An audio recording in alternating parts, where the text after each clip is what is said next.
Good afternoon, and thank you very much for joining us at the Design Lounge. I'm very excited today to have Tiffany Chester, who is going to be talking to us about mobile marketing and where that industry is going and how do we take advantage of it. And Tiffany works for a firm. She's actually Director of Marketing at Tag Media. And welcome, Tiffany. Thank you. Happy to be here. So Tiffany, could you explain a little bit about Tag Media and what the organization does and the kind of clients you have? Absolutely. So Tag Media is a technology and services company in the mobile marketing space. We have a campaign management platform that enables our customers to launch mobile marketing campaigns across North America and globally, where campaign content is optimized for delivery across all carriers and optimized for delivery on handsets. The types of customers that we are servicing, we service a lot of CPG brands in the retail space. Sunkist, Dole are a couple of great examples of customers we're working with currently. We work with a lot of great SMBs with our partnerships through Hearst Media Services in the United States and Campages and Yellow Pages here in Canada. So how does the mobile channel differ from conventional marketing channels, and what separates mobile marketing versus conventional or even online marketing? I think it's the fact that this device is a very, very personal device for us. It's something that we carry around in our pocket 24/7. And our tolerance for random marketing on our phone, or spamming, if we want to call it that, on our phone is very, very low. And the backlash to your brand, if you send non-opted in messages to an individual on their phone, is very, very strong. So the big thing with mobile marketing is it is permission-based, it is opt-in marketing, and as a result, it is a very, very strong channel for you and your brand, because if an individual actually does take that step to ask to communicate and engage with your brand on their phone, that is a highly qualified customer for your company. And it is also one that is on the way to becoming a loyal customer. And I think that's really, really important. Tiffany, when you think of brand engagement and brand loyalty, is mobile marketing more effective? Are there metrics, from a standpoint of top of mind awareness, retention of message, or the ability of actually creating an action out of the message? How do we compare that versus more conventional marketing? Is there metrics we can look at? There are metrics. In fact, Insight Express has done an annual survey on this very topic, actually, comparing the effectiveness of mobile advertising to online advertising. So from ad awareness to purchase intent, right across the spectrum, mobile actually currently outperforms online by a factor ranging from 3 to 9 times. So on average, about 5 times more effective than online is currently. And they've done that study, I believe, for the last 3 to 5 years. And the results have come back fairly consistently over, trouble enunciating there. Yeah. Consistently over the years. Well, that's great. Do you think that those metrics are going to change as more advertisers are marketing on, via the mobile vehicles?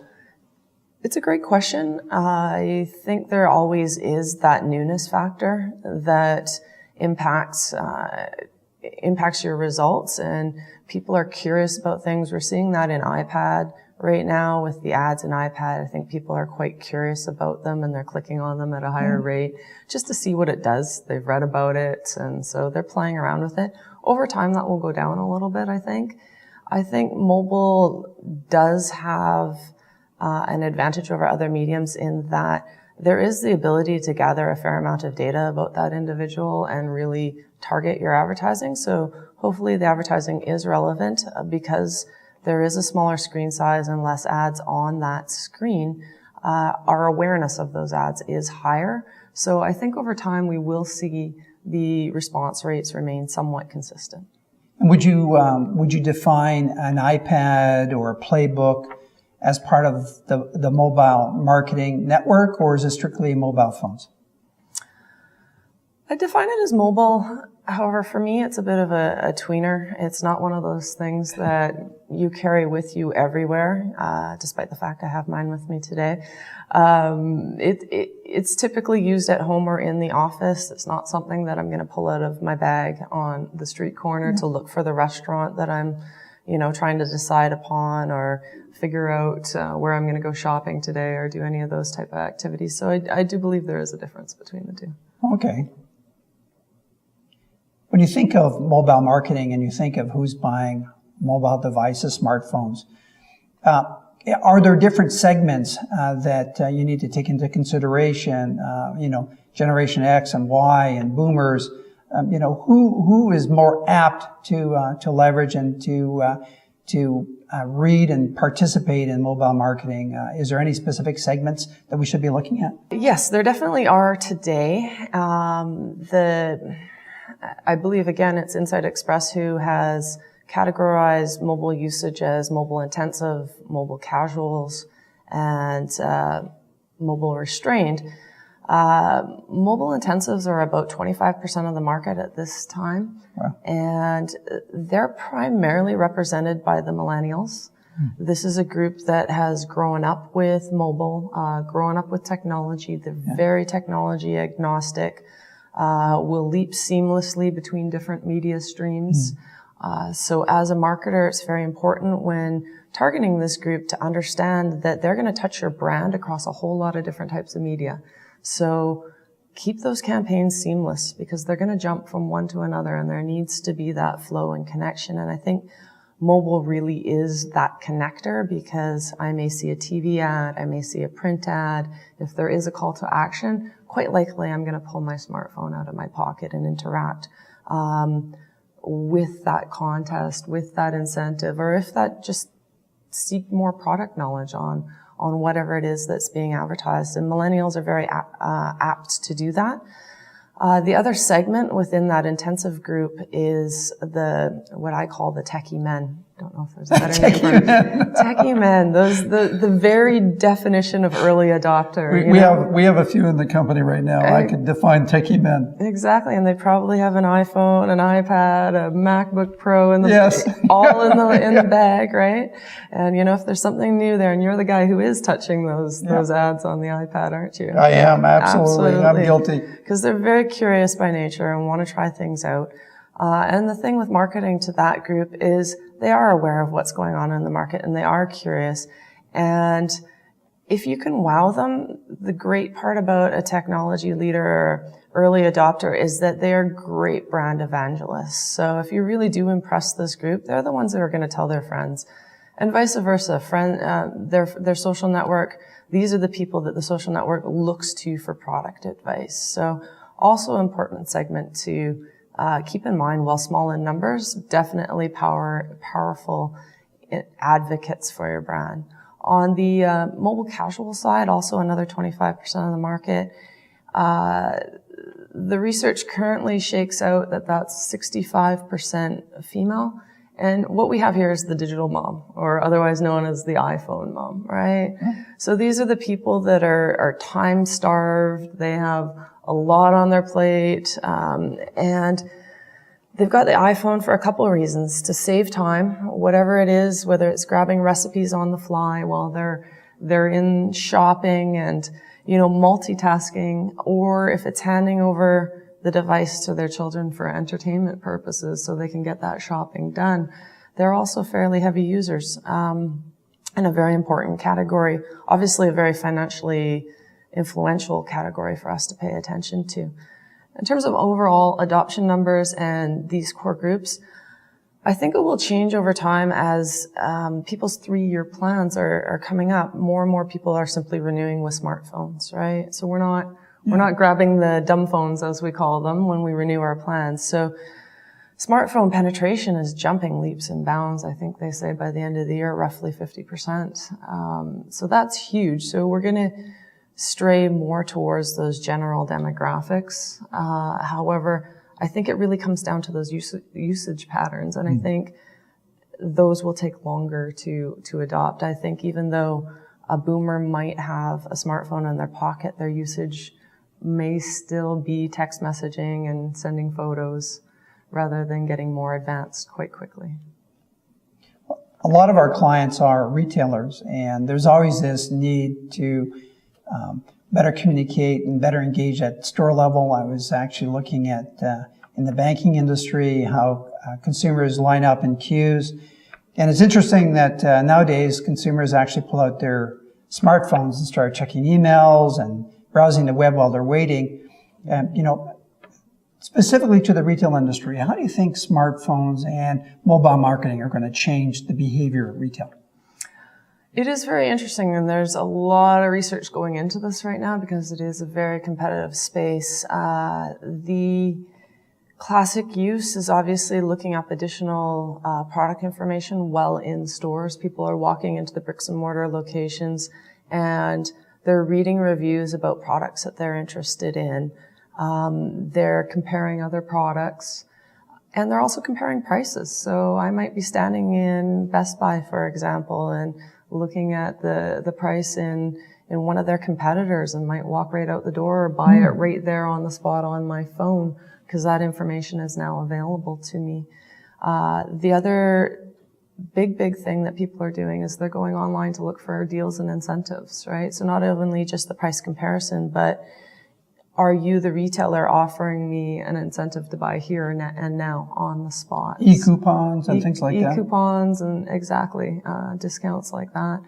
A lot of people are getting into targeting those based on geography. Does my user have my app? Are they a loyalty card promoter? Are they near a store location? Well, if they are, what do I need to do to get them in the store? Well, I can push them a coupon or at least provide them means that is going to incent them to walk in the door or take a look at my products online. And I think in terms of companies that are doing that really well right now, Steve Madden, I believe, won Mobile Marketer of the Year. You guys, I'm not sure if you've done any reading on what they're doing in the mobile space. So why don't you share that with us?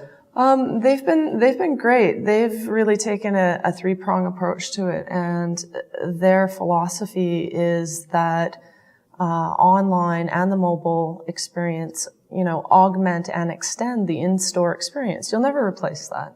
Face it, we like to go in, we like to try on shoes, we like to browse, we like to go with our girlfriend shoe shopping on the weekend. So that will never go away.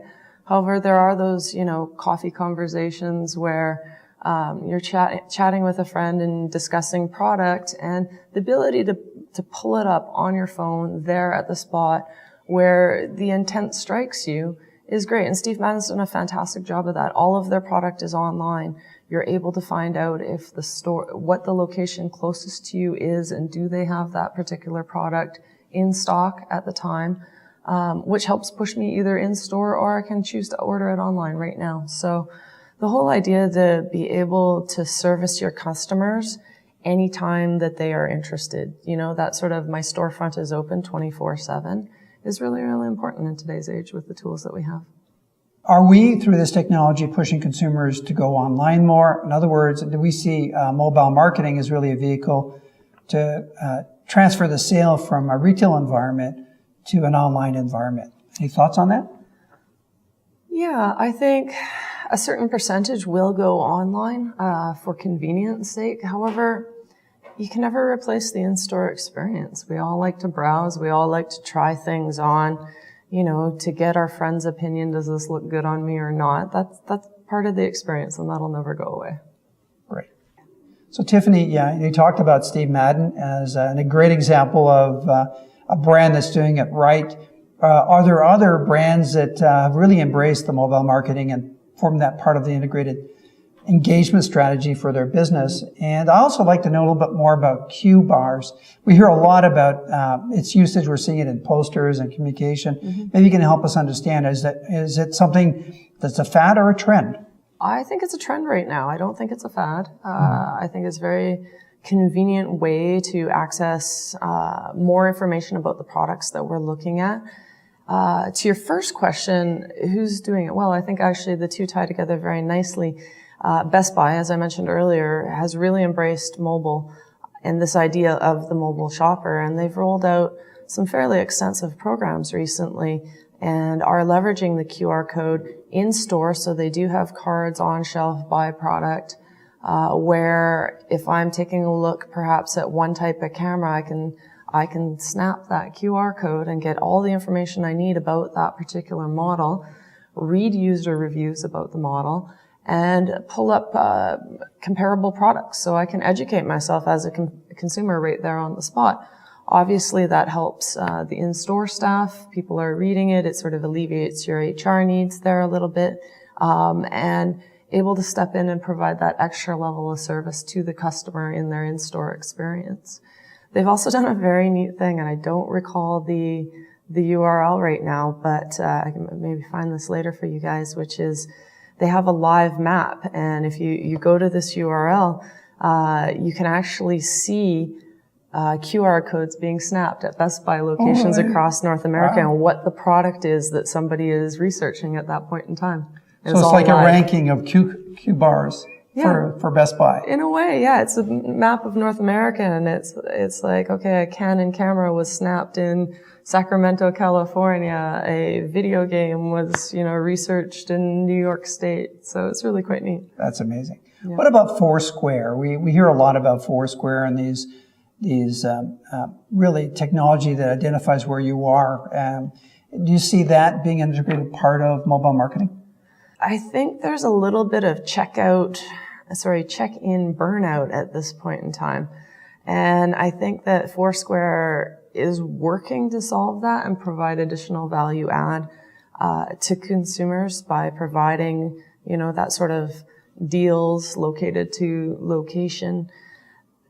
There's a bit of an issue with opt-in right now. Their numbers aren't great in terms of how many people are actually using the service. Oh, really? So it's not bad. It's not great compared to some of the other options out there. So I'm kind of in that wait and see mode on Foursquare to see if the opt-in increases, but I think it needs to be a little bit stickier for users for that to really gain mass adoption. I'm a lot more curious about what's going on in Facebook with deals and places, because it's a very similar type idea where you can check in. It's automatically tied into your social network where everybody is already anyhow, so it's a little bit more of a seamless experience. And companies are already on Facebook and marketing on Facebook. So to provide that location-based offer when one of their users or their fans or followers are checking in, it offers a little bit more of an integrated value, in my opinion. Tiffany, we talked about who's doing it well. Are there any other retailers you can think of or marketers that are doing this program well that we could learn from, that we can go online and look at what they're doing and how they're marketing? Yeah. The one that stands out for me that I read recently about, and I haven't personally experienced, but it really captured my imagination, is Puma's in-store program. And I don't know if you've seen any of this press recently. I have their running shoes. They're fantastic. Yeah. So essentially what they've done is create a bit of a lab in store utilizing iPads. And so as a shopper, I can come into the Puma retail experience and take a look at existing product, but I can also design my own shoes. So I can take my own creativity and use this app and pull in different colors and patterns, etc., and on the spot design my own pair of Puma shoes. It all gets registered, shipped out to you afterwards. You pay right away, right through another iPad app, and you have your own custom Puma shoe. Wow, that's amazing. I think it's a really great example of embracing the consumer experience and what consumers are interested in, and utilizing mobile as a great tool to enable it. Tiffany, you talk about Puma and the idea of personalizing the product. You see mobile marketing as something that will provide a higher degree of personalization to the target audience. Yeah, I believe so, and it's all up to us, the marketers, to provide that. And I think that's one of the keys when thinking about the mobile channel is the technology is the enabler. The whole creative and strategic side still remains in your hands. How do you engage, embrace, and provide value to your customer? How do you address needs and provide value? And I think Puma's doing that in a very interesting way. They've identified people, their customers would like to have their own unique style, and they're enabling that through their program. I'll give you an example of not doing that, actually.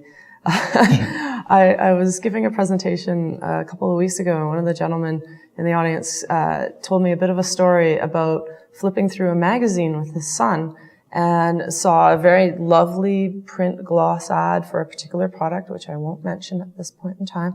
And it had a QR code on it, and his son was curious. He saw this thing and like a lot of us, was like, "Daddy, what is that?" And, grasping onto this moment to educate his son, and he pulled out his smartphone and to show his son what a QR code was, snapped it. It took him to an exact digital replica of the ad itself. So it defeated the whole purpose. It provided no value, right? So if you're going to push a user, or not push, I should say, entice a user to pull their phone out of their pocket and take an action, you have to provide value. Otherwise, it really defeats the purpose and can have quite a negative impact on your brand.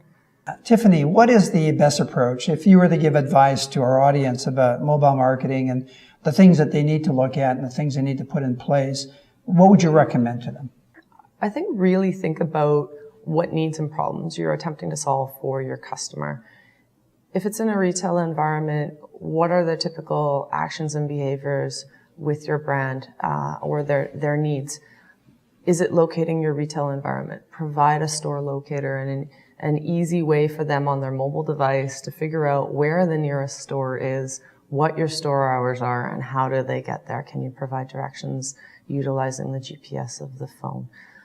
70% of new media users actually go online, both mobile and online itself, to look for deals and incentives. So if they actually come looking for you on their mobile phones, what is it that you can offer them that provides that little additional bump to actually get them in the door? They're mobile. They're looking at you on their phone. So there's a lot of intent there when they're looking at your site and maybe looking at your store locator. Yeah. Give that incentive that's going to bump them in. Any other considerations? Is it, do you plan it quarterly? What's the percentage of media dollars spent on that you would allocate to mobile marketing versus conventional marketing? Things that are more in the operational side of the execution. Absolutely. In terms of budget dollars, I think that's up to the individual brand, of course. I think the strongest thing I can say on that front is don't look at mobile as a standalone channel. Mobile's not effective if you just have it as an isolated silo of activity. It really does need to be woven through your entire marketing mix to be truly effective. You need to have those QR codes or those SMS calls to action, or those trackable URLs or call tracking numbers that pull the user from some great creative into the mobile experience. And that needs to be done through your other marketing efforts, whether those are in-store, on TV, on radio, in print.